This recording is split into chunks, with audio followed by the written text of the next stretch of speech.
ನಮಸ್ಕಾರ ಸ್ನೇಹಿತರೆ.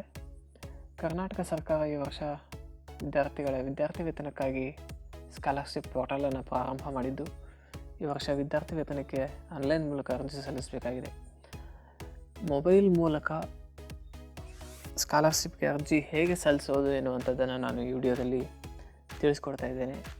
ಇದೇ ತರಹದ ಹೆಚ್ಚಿನ ವಿಡಿಯೋಗಳಿಗಾಗಿ ನನ್ನ ಚಾನಲನ್ನು ಸಬ್ಸ್ಕ್ರೈಬ್ ಆಗಿ. ಈಗ ಈ ಸ್ಕಾಲರ್ಶಿಪ್ ಅರ್ಜಿ ಹಾಕೋದಕ್ಕೆ ಬೇಕಾದಂತಹ ದಾಖಲೆಗಳನ್ನು ನಮ್ಮ ಹತ್ರ ಇಟ್ಕೊಂಡಿರಬೇಕು. ಅದು ಯಾವ್ಯಾವುದು ಅಂತಂದರೆ ವಿದ್ಯಾರ್ಥಿಯ STS ಸಂಖ್ಯೆ, ವಿದ್ಯಾರ್ಥಿಯ ಆಧಾರ್ ಕಾರ್ಡ್, ತಂದೆ ತಾಯಿ ಅಥವಾ ಪೋಷಕರ ಆಧಾರ್ ಕಾರ್ಡ್ ಹಾಗೂ ವಿದ್ಯಾರ್ಥಿಯ ಜಾತಿ ಹಾಗೂ ಆದಾಯ ಪ್ರಮಾಣ ಪತ್ರಗಳು. ಇಷ್ಟೇ ಸಾಕು. ಹೇಗೆ ಅಪ್ಲಿಕೇಶನನ್ನು ಹಾಕೋದು ಅನ್ನೋದನ್ನು ನೋಡೋಣ. ನಾನು ಇದಕ್ಕೆ ಗೂಗಲ್ ಕ್ರೋಮ್ ಬ್ರೌಸರ್ನ ಬಳಕೆ ಮಾಡ್ಕೋತಾ ಇದ್ದೀನಿ. ಮೊದಲು ನಾವು STS ಅಲ್ಲಿ ಲಾಗಿನ್ ಆಗಿರಬೇಕು. ಲಾಗಿನ್ ಆದಮೇಲೆ ಮುಖಪುಟದಲ್ಲೇ ಒಂದು ಆಯ್ಕೆ ಇದೆ, click here to redirect to scholarship portal ಅಂತ. ಅದರ ಮೇಲೆ ಒತ್ತಬೇಕು. ಒತ್ತಿದ ತಕ್ಷಣ ಅದು ಸ್ಕಾಲರ್ಶಿಪ್ ಪೋರ್ಟಲ್ಗೆ ಹೋಗುತ್ತೆ. ಇಲ್ಲಿ ಮೆನು ಅಂತ ಇದೆ, ಇಲ್ಲಿ ಕಾಣುವಂಥ ಗೆರೆಗಳ ಮೇಲೆ ಒತ್ತಬೇಕು. ಇಲ್ಲಿ ರಿಜಿಸ್ಟ್ರೇಷನ್, ಇಲ್ಲಿ ಪ್ಲಸ್ ಚಿಹ್ನೆ ಮೇಲೆ ಒತ್ತಬೇಕು. ಇಲ್ಲಿ ನೋಡ್ಬೋದು ರಿಜಿಸ್ಟರ್ ಸ್ಟೂಡೆಂಟ್ ಅಂತ ಇದೆ. ರಿಜಿಸ್ಟರ್ ಸ್ಟೂಡೆಂಟ್ ಅಂತ ಒತ್ತಿದ ಮೇಲೆ ಈ ರೀತಿ ನಮಗೊಂದು ಹೊಸ ವಿಂಡೋ ಓಪನ್ ಆಗುತ್ತೆ. ಇಲ್ಲಿ ವಿದ್ಯಾರ್ಥಿಯ STS ಸಂಖ್ಯೆಯನ್ನು ನಾವಿಲ್ಲಿ ನಮೂದಿಸಬೇಕು.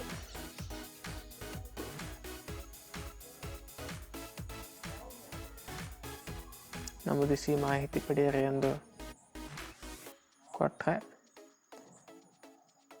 ಈ ಥರ ಹೊಸ ಒಂದು ವಿಂಡೋ ಓಪನ್ ಆಗುತ್ತೆ. ಇಲ್ಲಿ ಮೊಬೈಲ್ ಸಂಖ್ಯೆಯನ್ನು ನಮೂದಿಸಿ ಅಂತ ಇದೆ. ಇಲ್ಲಿ ನೀವು ಮಕ್ಕಳ ಮೊಬೈಲ್ ಸಂಖ್ಯೆಯನ್ನು ನೀಡಬಹುದು. ಇಲ್ಲವಾದರೆ ಮುಖ್ಯ ಶಿಕ್ಷಕ ಅಥವಾ ಯಾವುದಾದ್ರೂ ಒಬ್ಬ ಶಿಕ್ಷಕರ ಮೊಬೈಲ್ ಸಂಖ್ಯೆಯನ್ನು ನಮೂದಿಸೋದು ಉತ್ತಮ ಅಂತ ಅನಿಸುತ್ತೆ. ಯಾಕಂದರೆ ನೀವು ನೀಡಿದಂತಹ ಮೊಬೈಲ್ಗೆ ಇಲ್ಲಿ ಪಾಸ್ವರ್ಡ್ ಬರುತ್ತೆ. ಮಕ್ಕಳಿಗೆ ಇದನ್ನು ಮಕ್ಕಳ ನಂಬರ್ ಹಾಕಿದರೆ ಪಾಸ್ವರ್ಡನ್ನು ತೊಗೊಂಡು ಇಟ್ಕೊಂಡು ಮುಂದಿನ ವರ್ಷಕ್ಕೆ ಅದು ನಮಗೆ ಸಮಸ್ಯೆ ಆಗ್ಬೋದು. ಅದಕ್ಕೆ ಮುಖ್ಯ ಶಿಕ್ಷಕರ ನಂಬರನ್ನೇ ಬಳಸಿ ಎಲ್ಲ ಸ್ಕಾಲರ್ಶಿಪ್ಪನ್ನು ಹಾಕ್ಬೋದು. ಅದಕ್ಕೆ ನಾನಿಲ್ಲಿ ನಮ್ಮ ಮುಖ್ಯ ಶಿಕ್ಷಕರ ಮೊಬೈಲನ್ನು ಹಾಕಿ ಮುಂದುವರಿತಾ ಇದ್ದೇನೆ. ಇಲ್ಲೊಂದು ಏನೋ ಕೇಳುತ್ತೆ, ಹೌದು ಅಂತ ಕೊಡ್ತಾಯಿದ್ದೀನಿ. ಇಲ್ಲಿ ಆಧಾರ್ ಆಯ್ಕೆಯ ವಿಂಡೋ ಓಪನ್ ಆಗಿದೆ. ವಿದ್ಯಾರ್ಥಿ ಆಧಾರ್ ಲಭ್ಯ ಇದೆ, ಪೋಷಕರ ಅಥವಾ ಪಾಲಕರ ಆಧಾರ್ ಲಭ್ಯ ಇದೆ ಅಂತ. ಸಾಮಾನ್ಯವಾಗಿ ಇಲ್ಲಿ ಯಾವುದಾದ್ರೂ ವಿದ್ಯಾರ್ಥಿ ಅಥವಾ ಪೋಷಕರ ಆಧಾರ ಇರೋದು ಒಂದು ಕಡ್ಡಾಯ. ಆದರೆ ಇಬ್ಬರದು ಇದ್ದರೆ ಉತ್ತಮ ಅಂತ ಹೇಳ್ಬೋದು. ಅದರ ಮೇಲೆ ಇಬ್ಬರದನ್ನು ನಾನು ಕ್ಲಿಕ್ ಮಾಡಿ ಮುಂದುವರೆದಿದ್ದೇನೆ. ಮೊದಲು ಚೆಕ್ ಬಾಕ್ಸನ್ನು ಚೆಕ್ ಮಾಡೋಣ. ಈಗ ಮೊದಲಿಗೆ ವಿದ್ಯಾರ್ಥಿ ಆಧಾರ್ ಸಂಖ್ಯೆಯನ್ನು ಆ್ಯಡ್ ಮಾಡೋಣ. ಇನ್ನು ಇಲ್ಲಿ ಸದರಿ ಆಧಾರ್ನಲ್ಲಿ ಹೆಸರು ಅಂತ ಇದೆ. ಇಲ್ಲಿ ಒಂದು ಗಮನಿಸ್ಬೇಕು, ನಾವು ಶಾಲಾ ದಾಖಲಾತಿಯಲ್ಲಿ ಅಥವಾ STSನಲ್ಲಿ ಮಗುವಿನ ಹೆಸರು ಏನಾದರೂ ಇರಲಿ, ಆಧಾರ್ನಲ್ಲಿದ್ದಂತೆ ಮಾತ್ರ ಇಲ್ಲಿ ನಾವು ಹೆಸರನ್ನು ಬರೀಬೇಕು.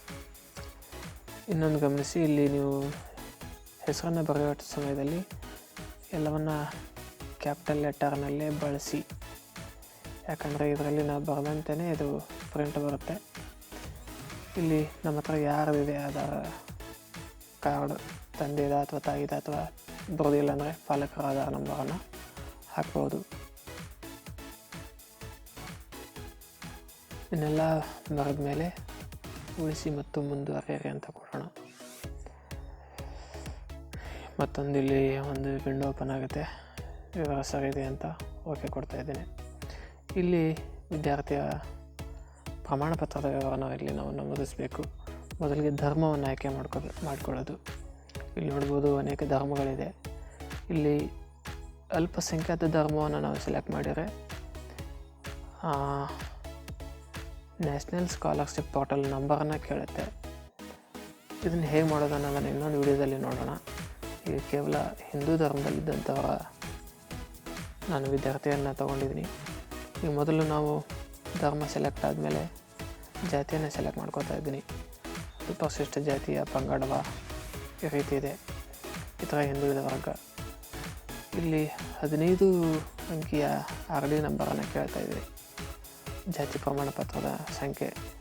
ಇಲ್ಲಿ RDಯನ್ನು ಸೇರಿಕೊಂಡು ಆ ನಂಬರನ್ನು ಹಾಕಬೇಕು. RD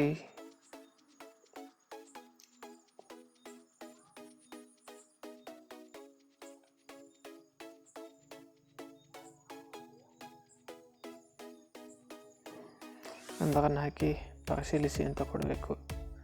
ಇಲ್ಲಿ ನೋಡ್ಬೋದು ಸರಿ ಇದೆ. ಸರಿ ಇದ್ದಾಗ ಮಾತ್ರ ಈ ವಿಂಡೋ ಓಪನ್ ಆಗುತ್ತೆ. ವಿದ್ಯಾರ್ಥಿಯ ಜಾತಿ ಪ್ರಮಾಣ ಪತ್ರದಲ್ಲಿ ಇದ್ದಂತೆ ಅವನ ವಿವರ ಎಲ್ಲ ಓಪನ್ ಆಗಿದೆ. ಈಗ ಉಳಿಸಿ ಮತ್ತು ಮುಂದುವರಿಸಿ ಅಂತ ಕೊಡ್ತಿದ್ದೀನಿ. ಇಲ್ಲಿ ಹೌದು ನೋಡ್ಬೋದು ವಸತಿ ನಿಲಯಾರ್ಥಿ ಅಥವಾ ಡೇ ಸ್ಕಾಲರ್ ಅಂತ ಇದೆ. ಸಾಮಾನ್ಯ ವಿದ್ಯಾರ್ಥಿ ವೇತನ ಎಲ್ಲ ಡೇ ಸ್ಕಾಲರ್ ಇರುತ್ತೆ. ಉಳಿಸಿ ಮತ್ತು ಮುಂದುವರೆಯಕ್ಕಂತ ಕೊಡ್ತೀನಿ. ಇಲ್ಲಿ ನೋಡ್ಬೋದು ವಿದ್ಯಾರ್ಥಿಯ ವೈಯಕ್ತಿಕ ವಿವರಗಳು ಇದರಲ್ಲಿ ಇದೆ. ಅದನ್ನೆಲ್ಲವನ್ನು ಗಮನಿಸಬೇಕು. ಕೊನೆಗೆ ಇಲ್ಲೊಂದು ಆಯ್ಕೆ ಇದೆ.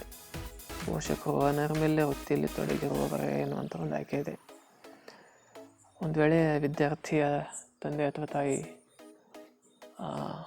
ಪಟ್ಟಣ ಪಂಚಾಯತಿ, ನಗರಸಭೆ ಅಥವಾ ಗ್ರಾಮ ಪಂಚಾಯತಿಗಳಲ್ಲಿ ಕಸ ಗುಡಿಸುವಂಥ ಅಥವಾ ಈ ಥರದ ಉದ್ಯೋಗವನ್ನು ಮಾಡ್ತಿದ್ರೆ ಅವ್ರ ಹತ್ರ ಒಂದು ಸರ್ಟಿಫಿಕೇಟ್ ಇರುತ್ತೆ. ಆವಾಗ ಹೌದು ಅಂತ ಸೆಲೆಕ್ಟ್ ಮಾಡಿ ಅದಕ್ಕೆ ಸಂಬಂಧಪಟ್ಟಂಥ ದಾಖಲೆಯನ್ನು ಇಲ್ಲಿ ಅಪ್ಲೋಡ್ ಮಾಡಬೇಕಾಗತ್ತೆ ನಾವು. ಒಂದು ವೇಳೆ ಅಲ್ಲ ಅಂದರೆ ಇಲ್ಲ ಅಂತ ಕೊಡಬೇಕು. ಮತ್ತೇನಿರಲ್ಲ. ಉಳಿಸಿರಿ ಮತ್ತು ಮುಂದುವರಿರಿ ಎನ್ನುವಂಥ ಒಂದು ಆಯ್ಕೆ ಬರುತ್ತೆ. ಇಲ್ಲಿ ನೀವು ಕರ್ನಾಟಕದ ನಿವಾಸಿ ಅಂತ ಕೇಳುತ್ತೆ. ಹೌದು. ಎಷ್ಟು ವರ್ಷದಿಂದ ಇಲ್ಲಿದ್ದೀರಿ ಅಂತ ಹೇಳುತ್ತೆ. ಆ ವಿದ್ಯಾರ್ಥಿಯ ವಯಸ್ಸಿನಗಿಂತ ಒಂದು ಸ್ವಲ್ಪ ಜಾಸ್ತಿ ಹಾಕಿ ಚೆಕ್ ಮಾಡಿ ಉಳಿಸಿ ಮತ್ತು ಮುಂದುವರಿಸಿ ಅಂತ ಇದೆ. ಇಲ್ಲೊಂದು ಗಮನಿಸಬೇಕು. ನೀವು ವಿದ್ಯಾರ್ಥಿ ವೇತನ ನವೀಕರಣ ಕೋರಿ ಅರ್ಜಿ ಸಲ್ಲಿಸ್ತಿದ್ದೀರಾ ಅಥವಾ ಹೊಸದ ಅನ್ನುವಂಥದ್ದು. ಹೋದ ವರ್ಷ ವಿದ್ಯಾರ್ಥಿ ಸ್ಕಾಲರ್ಶಿಪ್ಪನ್ನು ತೊಗೊಂಡಿದ್ದರೆ ಅದಕ್ಕೆ ಸಂಬಂಧಪಟ್ಟಂಥ ವಿದ್ಯಾರ್ಥಿ ID ಇರುತ್ತೆ. ಇದನ್ನು ಸಮಾಜ ಕಲ್ಯಾಣ ಇಲಾಖೆ ಅವ್ರು ಕೊಟ್ಟಿರ್ಬೋದು. ಇಲ್ಲಾಂದರೆ ಪಡ್ಕೊಂಡು ಬಿಟ್ಟು ಎಂಟ್ರಿ ಮಾಡಬೇಕು. ನವೀಕರಣ ಇತ್ತಂದರೆ ಹೌದು ಅಂತ ಸೆಲೆಕ್ಟ್ ಮಾಡಬೇಕು. ಇಲ್ಲಿ ಹಿಂದಿನ ವರ್ಷದ ನೋಂದಣಿ ಸಂಖ್ಯೆಯನ್ನು ಕೇಳುತ್ತೆ. ಅಥವಾ ಹೊಸದಾಗಿ ಈ ವರ್ಷ ಮಾಡ್ತಿದ್ರೆ ಇಲ್ಲ ಅಂತ ಸೆಲೆಕ್ಟ್ ಮಾಡಿ ಮುಂದುವರಿಯಿರಿ ಅಂತ ಕೊಡಬೇಕು. ಇದು ನವೀಕರಣ ಅರ್ಜಿ. ಇದು ಅದಕ್ಕೆ ನಾನು ಹೌದು ಅಂತ ಕೊಡ್ತಾ ಇದ್ದೀನಿ. ವಿದ್ಯಾರ್ಥಿಯ ಹಿಂದಿನ ವರ್ಷದ ನೋಂದಣಿ ಸಂಖ್ಯೆಯನ್ನು ನಮೂದಿಸಿ ಉಳಿಸಿ ಮತ್ತು ಮುಂದುವರಿಯಿರಿ ಎಂದು ಕೊಡಬೇಕು. ಇಲ್ಲಿ ನೋಡ್ಬೋದು ನಾವು ವಿದ್ಯಾರ್ಥಿಯ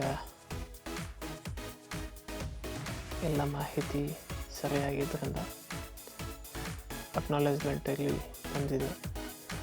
ಈಗ ಇಲ್ಲಿ ಪ್ರಿಂಟ್ ಎಂದು ಕೊಡೋಣ. ಪ್ರಿಂಟ್ ಎಂದು ಕೊಟ್ಟ ತಕ್ಷಣ ಇಲ್ಲಿ ಸೇವ್ ಆಸ್ PDF ಅಂತ ಇದೆ. PDF ಅಂತ ಸೆಲೆಕ್ಟ್ ಮಾಡಬೇಕು. ಇನ್ನು ಇಲ್ಲಿ ಪಕ್ಕದಲ್ಲಿ ಸೆಲೆಕ್ಟ್ ಮಾಡಿದರೆ ಇಲ್ಲಿ ಪೇಪರ್ ಸೈಜು, ಓರಿಯೆಂಟೇಷನ್ ಈ ಥರ ಎಲ್ಲ ಬರ್ತಾಯಿದೆ. ನಾವು ಓರಿಯೆಂಟೇಷನನ್ನು ಲ್ಯಾಂಡ್ಸ್ಕೇಪ್ ಕೊಡ್ತಾಯಿದ್ದೀನಿ. ಕೊಟ್ಟ ಮೇಲೆ ಇಲ್ಲಿ ಕಾಣುವಂಥ PDF ಎನ್ನುವಂಥ ಒಂದು ಆಯ್ಕೆ ಕಾಣ್ತಾಯಿದೆ. PDF ಮೇಲೆ ಒತ್ತಬೇಕು. ಒತ್ತಿದ ಮೇಲೆ ಇಲ್ಲಿ ಆ ಫೈಲಿನ ವಿದ್ಯಾರ್ಥಿ ಹೆಸರನ್ನು ಇದಕ್ಕೆ ಕೊಡ್ತಾ ಇದ್ದೀನಿ ನಾನು.